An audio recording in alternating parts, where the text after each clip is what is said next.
ஓம் ஸ்ரீ குருப்யோ நமக. ஹரஹர சங்கர ஜெய ஜெய சங்கர. தெய்வத்தின் குரல் முதல் பகுதி பக்தி. ஒரே பேரறிவுதான் இத்தனை பிரபஞ்சங்களாகவும் ஜீவராசிகளாகவும் தோன்றுகிறது. இந்த தோற்றத்தை போக்கடித்து விட்டால் அந்த பேரறிவுதான் எஞ்சி நிற்கும். அந்த நிலையில் காரியங்கள் எதுவுமே இல்லை. பிரபஞ்சம், ஜீவராசிகள் என்கிற தோற்றங்கள் இருக்கிற வரையில்தான் பலவிதமான காரியங்கள் ஏற்படுகின்றன. இவற்றை கடந்து இவற்றுக்கு மூலமான பேரறிவை அடைந்துவிட்டால் முடிவில் அறிகிறவன், அறிவு, அறியப்படுகிற வஸ்து என்கிற பேதங்கள் கூட இல்லாமல் எல்லாம் ஒன்றாகி விடுகிறது. இதைத்தான் பிரம்ம சாட்சாத்காரம் என்பது. இதுதான் ஜீவாத்மாவின் மாறுபடாத சத்தியமான நிலை.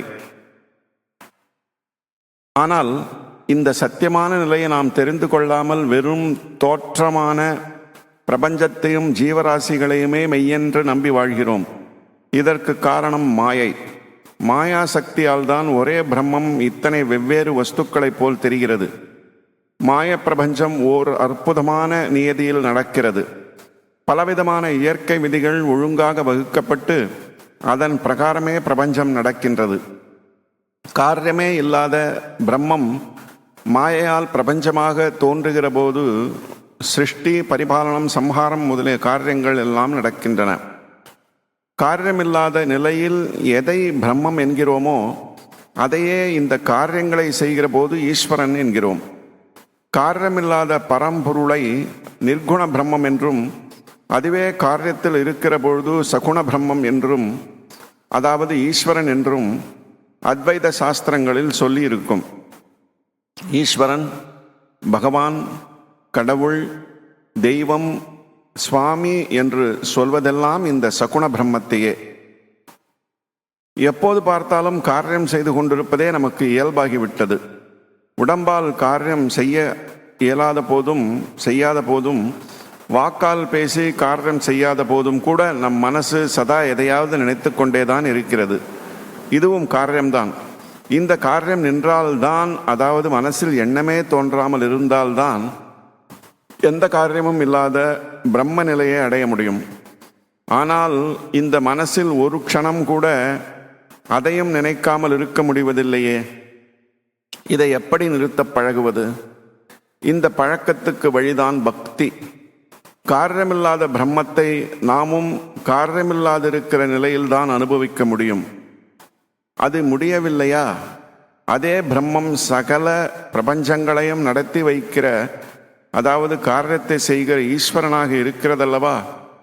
இந்த ஈஸ்வரனையே சதா சிந்தனை பண்ணு. காரியத்தை எல்லாம் அதற்கே திருப்பு.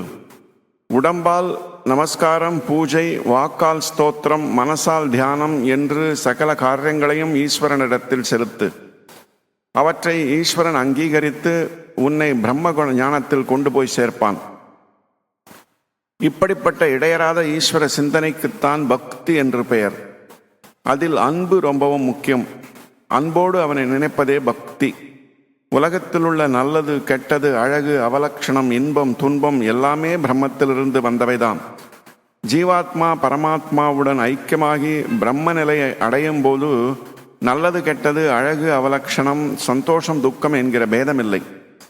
ஆனால் இப்போது நாம் இருக்கிற நிலையில் இவை எல்லாம் ஒன்றாக தோன்றவில்லை. இந்த நிலையில் ஈஸ்வரனை எல்லா அழகுகளுக்கும், எல்லா நன்மைகளுக்கும், எல்லா இன்பங்களுக்கும் உருவமாக பாவித்து அன்பு செலுத்த வேண்டும்.